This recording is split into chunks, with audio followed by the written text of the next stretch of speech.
नमस्कार दोस्तों, स्वागत है आप सबका इस YouTube चैनल पर। हम आज लेकर आए हैं साइंस के अंदर जीव विज्ञान पार्ट में। हम क्लास नंबर 1 में पोषक पदार्थों के बारे में लेकर आए हैं कि पोषक पदार्थों के बारे में डिटेल से पढ़ेंगे। कार्बोहाइड्रेट, प्रोटीन, वसा के बारे में हम पढ़ेंगे। तो दोस्तों, यदि आपको ये क्लास अच्छी लगे तो ज़्यादा से ज़्यादा शेयर करो और लाइक करो और चैनल को सब्सक्राइब करो। तो दोस्तों, स्टार्ट करते हैं। पोषक पदार्थ के बारे में पढ़ते हैं। प्रोटीन, वसा, कार्बोहाइड्रेट इसमें होते हैं। पोषक पदार्थ जीवों में विभिन्न प्रकार की जो क्रियाएं होती हैं, जो जैविक क्रियाएं होती हैं, उसको संचालन करने के लिए हमें पोषक पदार्थ की आवश्यकता होती है। देखो, जैविक क्रिया यानी शरीर में जो क्रिया होने वाली हैं, जैसे कि शरीर में ऊर्जा उत्पन्न होना और टूटी हुई हड्डी में जोड़ने के लिए जो क्रिया होती है, उसमें हमें किसकी आवश्यकता होती है? उसमें पौष्टिक आहार यानी पोषक पदार्थ की हमें आवश्यकता होती है। यानी इसमें बताया गया है कि बायोलॉजी फंक्शन क्या क्या है। देखो, बॉडी में ऊर्जा उत्पन्न करना, उपापचय की क्रिया, ये भी क्या है? बायोलॉजी फंक्शन है। शरीर की टूटी हुई हड्डी या उसको मरम्मत करने या उसके प्रोसेस में जो क्रिया होती है, उसमें क्या होता है? बायोलॉजी फंक्शन होता है। तो इस शरीर के अंदर अच्छी तरह से इस क्रिया को संचालन करने के लिए हमें पोषक पदार्थ या पौष्टिक आहार की आवश्यकता होती है। अब देखते हैं पोषक पदार्थ में क्या क्या होते हैं, उसके डिटेल से हम पढ़ते हैं। पोषक पदार्थ के अंदर कार्बोहाइड्रेट, प्रोटीन, वसा, ये तीनों एक साथ होते हैं। देखो दोस्तों, कार्बोहाइड्रेट, प्रोटीन और वसा को तीनों एक साथ क्यों लेते हैं? क्योंकि ये तीनों हैं शरीर को ऊर्जा प्रदान करते हैं। विटामिन होती है वो शरीर को ऊर्जा प्रदान नहीं करती, उसका काम अलग होता है, उसके बारे में भी हम पढ़ेंगे। देखो, यहाँ लिखा है कि ये सब पोषक पदार्थ हैं, ये तीनों को इसलिए एक साथ लिया जाता है क्योंकि कार्बोहाइड्रेट, प्रोटीन और वसा जो होते हैं वो हमें बॉडी में ऊर्जा प्रदान करते हैं, जबकि विटामिन होता है ये ऊर्जा प्रदान नहीं करता है, उसका काम अलग अलग है। देखो, इसका काम अलग क्या है और विटामिन का, उसके बारे में आगे पढ़ेंगे। देखो, कार्बोहाइड्रेट, प्रोटीन, वसा, ये तीन हैं, इसको हम डिटेल से पढ़ने वाले हैं आगे। कार्बोहाइड्रेट के बारे में डिटेल से पढ़ेंगे, प्रोटीन को अलग पढ़ेंगे, वसा को अलग पढ़ेंगे। अब सबसे पहले हम क्या पढ़ते हैं? कार्बोहाइड्रेट के बारे में पढ़ते हैं कि कार्बोहाइड्रेट है क्या। चलो आगे पढ़ते हैं। कार्बोहाइड्रेट है वो तीन तत्वों से मिलकर बना है। कार्बन, हाइड्रोजन, ऑक्सीजन, 1:2:1 के अनुपात के अंदर ये इस रूप में मिश्रण है। यानी कार्बोहाइड्रेट के अंदर कार्बन, हाइड्रोजन, ऑक्सीजन का अनुपात है 1:2:1, यानी 2 अनुपात हाइड्रोजन का अनुपात ज्यादा है। तो ध्यान में रखना है कि कार्बोहाइड्रेट किस तत्वों से मिलकर बना होता है? Carbon, hydrogen, oxygen. अब बात करते हैं कि शरीर को कितनी ऊर्जा प्रदान करता है कार्बोहाइड्रेट। शरीर को 50% से 75% तक ये क्या करता है? शरीर को ऊर्जा प्रदान करता है। देखो, कार्बोहाइड्रेट के तीन रूप हैं। एक तो है मोनोसेकेराइड कार्बोहाइड्रेट, क्या है? मोनोसेकेराइड। एक है डाइसेकेराइड कार्बोहाइड्रेट और 3 नंबर है पॉलीसेकेराइड कार्बोहाइड्रेट।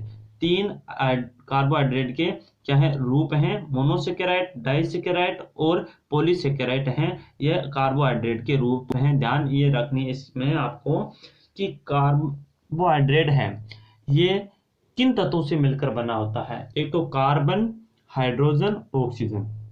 इनका अनुपात आपको ध्यान में रखना है। अनुपात है 1:2:1। और ये कितना प्रतिशत ऊर्जा प्रदान करता है? ये ऊर्जा प्रदान करता है 50% से 75% तक ये ऊर्जा प्रदान करता है कार्बोहाइड्रेट। ठीक है, अब पढ़ेंगे आगे हम। ग्लूकोज, फ्रुक्टोज और ग्लूकोज, सुक्रोज, माल्टोज, लेक्टोज, ये कार्बोहाइड्रेट के रूप हैं। हमें क्या पढ़ना है? ग्लूकोज, फ्रुक्टोज और ग्लूकोज, सुक्रोज, माल्टोज, ये क्या हैं? कार्बोहाइड्रेट के रूप हैं। अब आपको ध्यान में रखना है, ग्लूकोज है वो क्या करती है? शरीर को जल्दी ऊर्जा प्रदान करती है, क्योंकि 1 ग्राम ग्लूकोज को पूर्ण ऑक्सीकृत हो जाए, यदि 1 ग्राम ग्लूकोज पूर्ण रूप से ऑक्सीकृत हो जाती है तो 4.2 केल्विन ऊर्जा प्रदान करती है। ये आपको ध्यान में रखना है। एक बार फिर से देख लेना कि सबसे जल्दी ग्लूकोज है वो ऊर्जा प्रदान करती है, क्योंकि 1 ग्राम ग्लूकोज के पूर्ण ऑक्सीकृत होने से 4.2 केल्विन ऊर्जा प्राप्त होती है हमारे शरीर को। कार्बोहाइड्रेट है वो न्यूक्लिक अम्ल का निर्माण करता है। कौन से अम्ल का? न्यूक्लिक अम्ल का निर्माण करता है, जिसका कार्य क्या है कि आनुवंशिक गुणों को एक पीढ़ी से दूसरे पीढ़ी तक पहुंचाना है। यानी जो आनुवंशिक गुण होते हैं उनको एक पीढ़ी से दूसरे पीढ़ी तक पहुंचाने में न्यूक्लिक अम्ल का योगदान होता है, जो कार्बोहाइड्रेट क्या करता है? कार्बोहाइड्रेट उसका निर्माण करता है। उदाहरण की बात करते हैं कि गेहूं, चावल, मक्का, बाजरा, आलू, शकरकंद, सलजम, शायद शहद क्या है? इस कार्बोहाइड्रेट का उदाहरण है। देखो एक बार ध्यान रखना, 2 क्वेश्चन इसमें इंपॉर्टेंट बन रहे हैं। एक तो सबसे इंपॉर्टेंट क्वेश्चन ये बन रहा है, प्रश्न आ जाए कि 1 ग्राम ग्लूकोज को पूर्ण ऑक्सीकृत होने में कितनी ऊर्जा प्रदान करता है? 4.2 केल्विन। एक प्रश्न ये आ जाए, कार्बोहाइड्रेट कौन सा अम्ल का निर्माण करता है? न्यूक्लिक अम्ल का निर्माण करता है। ठीक है। यह प्रश्न आ जाता है कि ग्लूकोज है वो जल्दी कार्य क्यों करता है? क्योंकि ये 1 ग्राम ग्लूकोज को पूर्ण रूप से ऑक्सीकृत होने में 4.2 केल्विन ऊर्जा प्रदान करता है, यानी सबसे ज्यादा, इसलिए वो क्या करता है? ऊर्जा प्रदान करता है। और कार्बोहाइड्रेट का रूप कौन कौन से हैं? ग्लूकोज, फ्रुक्टोज, ये क्या है? कार्बोहाइड्रेट के रूप हैं। ठीक है ना। तो अब पढ़ेंगे हम आगे डिटेल से प्रोटीन। जिस प्रकार कार्बोहाइड्रेट पढ़ा उसी प्रकार हम प्रोटीन के बारे में पढ़ते हैं। तो चलो, प्रोटीन केमिकल कंपाउंड यानी कार्बनिक यौगिक के द्वारा बना होता है। प्रोटीन है, प्रोटीन 20 एमिनो अम्ल से मिलकर बना होता है। अब बात करते हैं, शरीर में ऊर्जा उत्पन्न करता है, और शरीर में जो मरम्मत होती है, इनको हड्डी टूट जाती है, उसकी मरम्मत में क्या कौन योगदान देता है? प्रोटीन का योगदान रहता है। अब बात करते हैं, सबसे ज्यादा प्रोटीन किसमें होती है? सोयाबीन और मूंगफली में सबसे अधिक प्रोटीन पाई जाती है। 1 ग्राम प्रोटीन को जलने या दहन करने से 4.1 केल्विन ऊर्जा प्राप्त होती है। जिस प्रकार हमने पढ़ा था कि 1 ग्राम ग्लूकोज का यदि पूर्ण ऑक्सीकृत होता है तो 4.2 केल्विन ऊर्जा प्राप्त होती है शरीर को। उसी प्रकार 1 ग्राम प्रोटीन को जो जलने से क्या होता है? 4.1 केल्विन ऊर्जा प्राप्त होती है। अब बात करते हैं प्रोटीन से होने वाली, प्रोटीन की कमी से होने वाला रोग। एक तो मरासमस रोग होता है, एक होता है क्वार्सियोकर। क्वार्सियोकर है एक मरामस रोग होता है। अब सबसे ज्यादा प्रोटीन किस में पाई जाती है? कौन कौन से पदार्थ में पाई जाती है? सबसे ज्यादा दाल, दूध, मछली, अंडा, सोयाबीन, पनीर, दही, इसमें क्या होता है? सबसे ज्यादा प्रोटीन पाई जाती है।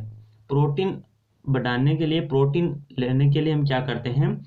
जो हम डाइट लेते हैं उसमें दाल, दूध, मछली, अंडा, सोयाबीन, पनीर, दही, उसके ये क्या उसके शरीर के लिए उपयोगी दायक होते हैं और हमारे हड्डियों को क्या करते हैं? मजबूत बनाए रखते हैं। रोग कौन कौन से रोग हो जाते हैं कमी से? एक तो होता है मरामस रोग, एक है क्वार्सियोकर रोग है, ये रोग हो जाते हैं प्रोटीन की कमी से। ये हो गया प्रोटीन कंप्लीट। अब आगे हम वसा के बारे में पढ़ेंगे। ठीक है। वसा देखो, वसा है, वसा कार्बन, हाइड्रोजन, ऑक्सीजन के विभिन्न मात्रा में मिलकर बनी होती है। जिस प्रकार कार्बोहाइड्रेट मिलकर बना था उसी प्रकार वसा भी कार्बन, हाइड्रोजन, ऑक्सीजन की मात्रा में मिली होती है। अब देखो 20 सेंटीग्रेड ताप पर वसा है वो ठोस अवस्था में हमें मिलेगी।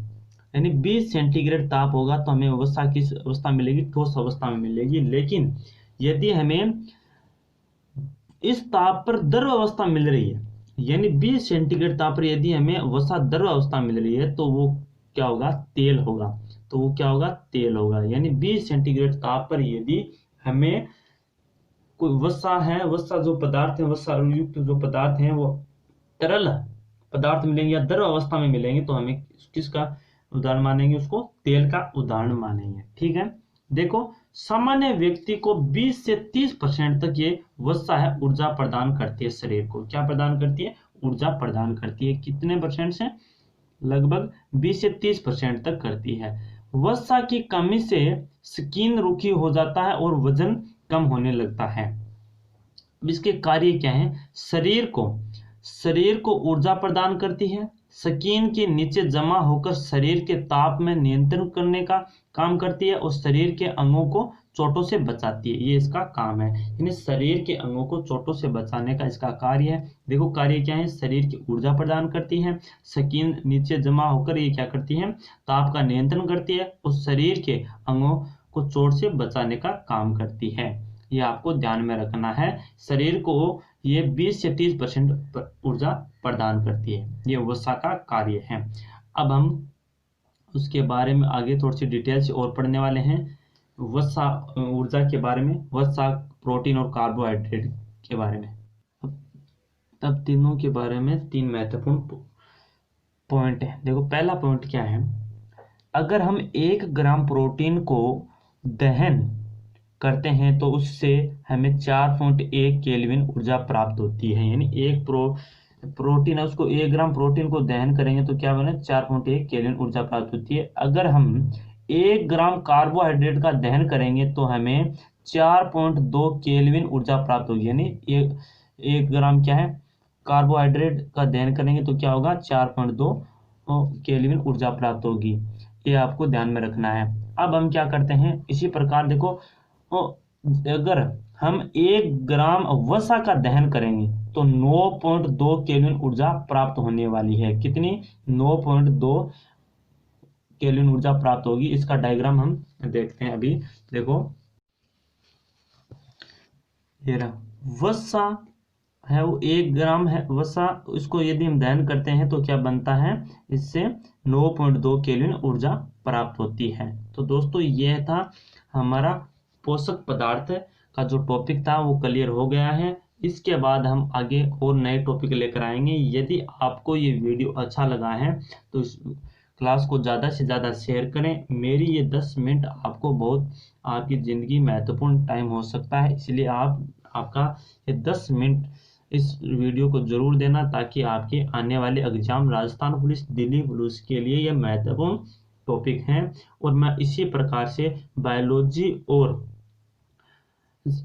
केमिस्ट्री और फिजिक्स के भी टॉपिक लेकर आऊँगा इसी प्रकार नोट्सों के साथ। यदि आपको ये क्लास अच्छी लगी है तो इसको ज़्यादा से ज़्यादा शेयर कर दो मेरे दोस्तों। यदि आपको ये क्लास अच्छी लगी तो आप कमेंट बॉक्स में मेरे को लिखकर ज़रूर बताना। तो दोस्तों जय हिंद।